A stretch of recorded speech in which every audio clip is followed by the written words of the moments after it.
Hello, everybody.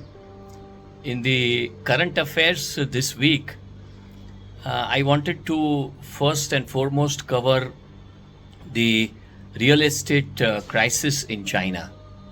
The real estate crisis in China is not uh, something which is new. It has been in the news since last at least more than a year's time. So everybody is aware of whatever is the kind of crisis which is happening in China. What I wanted to point out was that the extent of crisis, the scale of crisis, and what does it mean for China.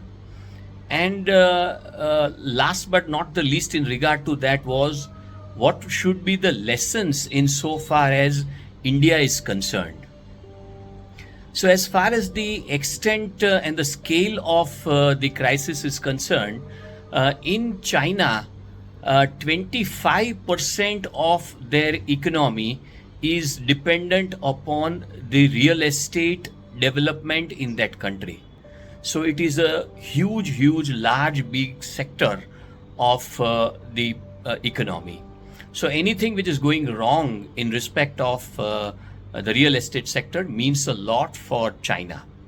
And the kind of development which has happened in China is on the real estate front has been so huge, so I can use the word mindless way of development, is that there has been huge constructions of infrastructure and real estate, where there have been large, huge buildings which have been made, which are ghost towns.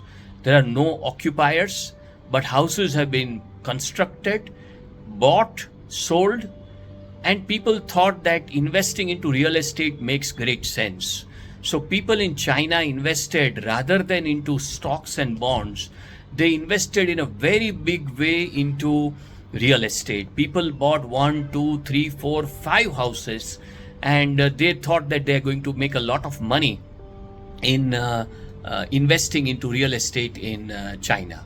So what ultimately happened was that there was a lot of speculation in the prices, because people went on buying for the reasons that rather than more of use, it was more for investment and speculative reasons. The prices of real estate went so very much up that people who were really in need of houses could not afford those houses, because the wage at which the economy used to pay the wages, they were not sufficient to buy the houses. Now, the lesson which I would like to make some kind of an learning which is for us in India, is that today we are at a stage where China used to be maybe 15-20 years back, where they had started serious development and manufacturing and production, and the world focusing on a particular economy. So today India is in that stage. When it comes to real estate, yes, India needs a lot of real estate to house a lot of people around. So that is important. But then it should not happen that the prices of real estate reach to a level where it becomes unaffordable, and it is just a tool of making investments. And ultimately, it doesn't work for anybody and leads to crisis. And today, the way it has happened in China, that all those people who invested into real estate in China are in a real bad shape. So these are certain lessons that we need to learn. People need to invest into real estate, that's fine. But then beyond a point, if it is focused investing into real estate, then it becomes, it works contrary to the interest of the economy. The second topic which I wanted to touch was the shutdown of the US government shutdown. This US government shutdown, everything at every time it comes into news, and we all get worried that, oh, the entire US government machinery will come to a halt.